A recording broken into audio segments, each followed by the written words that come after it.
5h10, écoute le premier morning hip-hop R&B. Florian et Philou sur Ado. C'est ça. 7h52 sur Ado. Nous avions dit qu'on allait vous parler de ce film, enfin de ce livre plutôt, qui est sorti il y a 15 jours. Peut-être un jour le film. Ah mais peut-être, bien sûr. Racisme, mode d'emploi. C'est un bouquin qui est sorti chez Larousse et on a la jeune fille qui l'a écrit au téléphone, Rokhaya Di. Allô, salut Rokhaya. Salut. Comment tu vas? Très bien, et vous allez bien? Très on va bien nous. Alors, Rokhaya, c'est elle que vous voyez partout. Ah mais de partout hein. Franchement, quand on t'a connue, t'étais haute comme 3 pommes. Alors maintenant, Rokhaya, elle est sur iTélé, sur Canal. Tout à l'heure, tu fais une chronique dans la matinale de Canal. Tout à l'heure. Tout à fait, dans quelques minutes, dans quelques dizaines de minutes. Alors bien sûr, les gens ne te regarderont pas puisqu'ils nous écoutent, hein, mais nous pensons très fort à toi. Bon, d'accord. Ouais, remarque, ce sera limite pendant les pubs chez nous. Oui.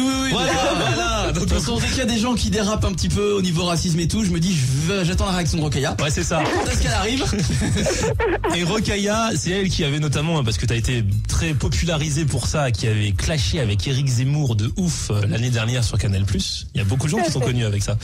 Oui, c'est vrai. Mais bon, tu n'es pas connu que pour ça, ne t'inquiète pas.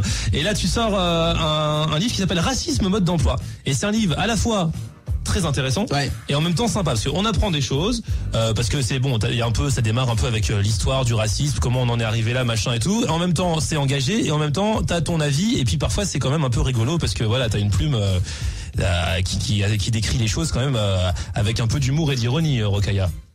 Écoute, merci. Moi, en fait, mon but, c'était vraiment de lire le livre que j'aurais voulu lire étant plus jeune. Parce que c'est vrai qu'il y a beaucoup de livres sur la théorie du racisme, sur l'histoire, la sociologie, la philosophie. Mais souvent, leurs analyses sont déconnectées de la réalité. Et moi, je trouve ça intéressant de dire que, effectivement, il y a plein d'explications théoriques et historiques au racisme. Mais qu'aujourd'hui, le racisme, ça se traduit dans le quotidien et concrètement. Donc moi, j'avais vraiment besoin de raccrocher toutes ces théories-là à ma vie quotidienne. Puisque moi, en plus... forcément, le racisme, j'y suis exposée d'une manière ou d'une autre, puisque je suis noire qui vit en France. Tu es noire? Ah merde. Ça m'a choqué. Moi, j'ai écrit le livre, je me suis dit, mais comment ça, je suis noire? Et voilà, justement, et puis c'est un peu le côté humoristique, le fait de prendre un peu de distance et de mettre un peu de second degré dans tout ça. Non pas que la question ne soit pas grave, mais que finalement, c'est un moyen de parler d'un sujet...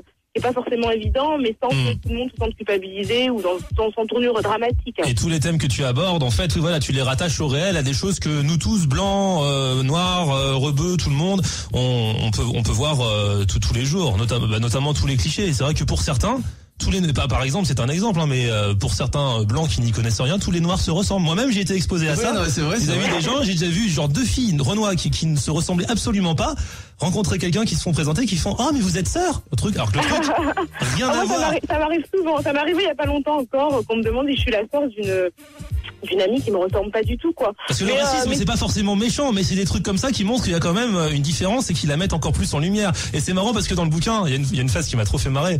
C'est quand tu dis que, par exemple, quand tu regardes Brad Pitt, qui est blanc, qui est un acteur, tu te dis pas, tiens, c'est fou ce qu'il a l'air d'appartenir à la race de Louis de Funès. Oui, non, c'est vrai, c'est énorme. Non, mais c'est vrai que voilà, on se dit, puis en plus, ce qui est assez amusant, c'est que c'est la même chose, en fait, pour les personnes noires ou asiatiques qui n'ont pas l'habitude de voir des blancs. Ils ont l'impression que tous les blancs se ressemblent. Bien sûr, chacun a ses clichés sur les autres. Absolument. Et c'est vrai que ce côté-là anecdotique et le côté justement le racisme, c'est pas forcément quelque chose d'agressif, que ce soit verbalement ou physiquement. Je trouve que c'est intéressant de montrer que parfois ce sont des clichés positifs ou des gens qui te posent des questions un petit peu stupides, quoi, comme les gens qui me disent mais vous parlez bien le français, comment ça se fait? C'est bizarre. Mais vous n'avez pas d'accent. Ah bah oui. Comment cela se fait? Vous ne parlez pas le petit nègre? Alors là, bien sûr, on peut pas parler de tout le bouquin, de tous les thèmes que tu abordes, mais en tout cas, vous avez compris un petit peu l'esprit du livre qui s'appelle Racisme, mode d'emploi. C'est chez Larousse, comme le dictionnaire. Absolument, c'est un éditeur de connaissances, mais qui m'a autorisé justement à emprunter un ton un petit peu plus léger que le ton habituel. C'est bien, franchement, allez le choper, voilà, ça s'appelle Racisme, mode d'emploi. Si on en parle, c'est parce qu'on l'a lu, que ça nous a plu et qu'on voulait vous faire partager ça avec Rokhaya ce matin. Merci beaucoup, Rokhaya. Merci, à bientôt. À bientôt, ciao. 5h10, écoute le premier morning hip-hop R&B. Florian et Philou sur Ado. Il est 7h56, je suis en train de penser que c'est vrai que c'est chez Larousse, bientôt on va faire gagner son bouquin à question pour un champion. Oui, c'est vrai, ouais.